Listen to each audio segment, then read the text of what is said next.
የሲዳማ ክልል ጤናና ጤና ነክ አገልግሎትና ግብአቶች ጥራት ቁጥጥር ባለስልጣን ባለፉት 9 ወራት በጤና ተቋማት አገልግሎት አሰጣጥ በምግብና በመድኃኒት ጥራት ቁጥጥር ዙሪያ አቅዶ ያከናወናቸውን ተግባራት ለሚመለከታቸው አካላት በማቅረብ ገምግሟል። በመድረኩም የክልሉ ጤና ቢሮ ኃላፊ ዶክተር ሰላማዊት መንገሻ እንዳሉት የጤና አገልግሎትን ጥራት ባለውና ደረጃቸውን ያሟሉ እንዲሆኑ በዘንድሮ ዓመት ትኩረት ተሰጥቶ መሰራቱ የላቀ አፈጻጸም ማምጣት መቻሉን ተናግረዋል። ሀገራዊ ስታንዳርዶች ላይ ግንዛቤ መጨመሩ እውቀቱ መጨመሩ እውነትም መርጬ አገልግዬ ስታንዳርዱን ሚት ካላደረኩኝ ፌል አደርጋለሁ የሚል ሜንታሊቲ ወደ ማምጣት መጥቷል የኛ ሲስተም ብዬ አምናለሁ። በነበረው አሰስመንት ጊዜ ምን ያህል ሆስፒታሎች እንደተጨነቁ ቲሙ በሚሄድበት ሰዓት አሰስመንት አድርጎ እስኪወጣ ድረስ ከመምጣቱ በፊት ደግሞ በነበረው ሰዓት ምን ያህል ዝግጅት ሲያደርጉ እንደነበረ ከዛም በኋላ ውጤታቸውን ደግሞ ሲሰሙ ምን ያህል ሞቲቬትድ እንደነበሩ ይሄን ብዙዎቻችን ሲስተም ውስጥ ያለን ሰዎች ስለምናቀው ይሄን ምዕራፍ በደንብ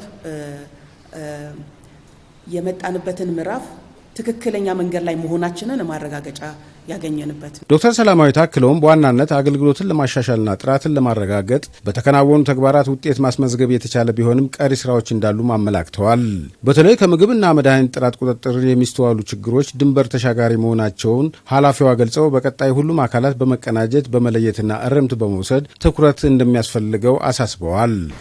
ምግብና ምግብ ነክ የምንላቸው ጉዳዮች እዚህ ብቻ የሚሰሩ አይደሉም። ባዕድ ነገሮች ከሌላም ቦታ ትራንስፖርት ተደርገው የሚመጡ ናቸው።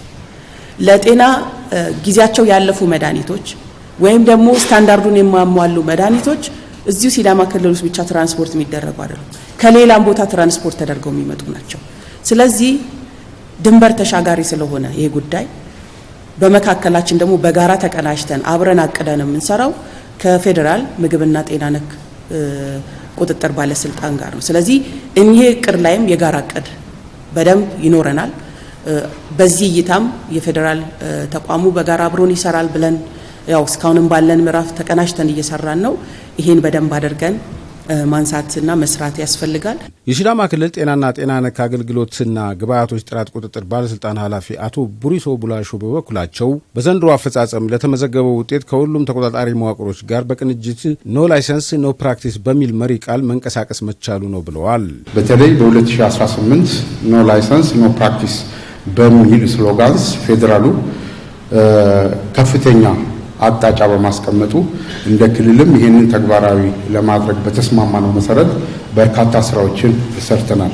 በበጀት ዓመቱ እንደ እቅድ አዲስ ፍቃድ ለመስጠት 1132 ባለሙያዎችን አዲስ ወደ ስራ ከመግባታቸው በፊት የሙያ ፍቃድ እንሰጣለን ብለን አቅደን ወደ 1226 ባለሙያዎችን ከዲግሪ እስከ ማስተርስ ያሉትን ፍቃድ የሰጠንበት ሁኔታ ነው ያለው። ይሄ አዲስ ነው።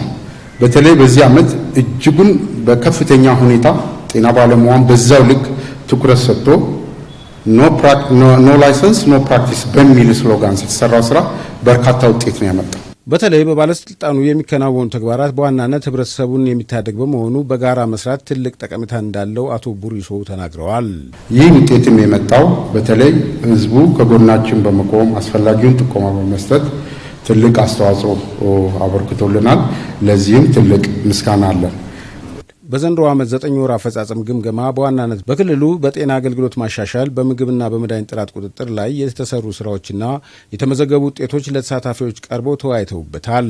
በመድረኩ የተገኙ የዘርፉ አካላት መልካም ተሞክሮችን በማጠናከር ለተሻለ የህብረተሰብ እርካታ አበክሮ መስራት እንደሚገባ ተቆጣጣሪ አካላት ተናግረዋል።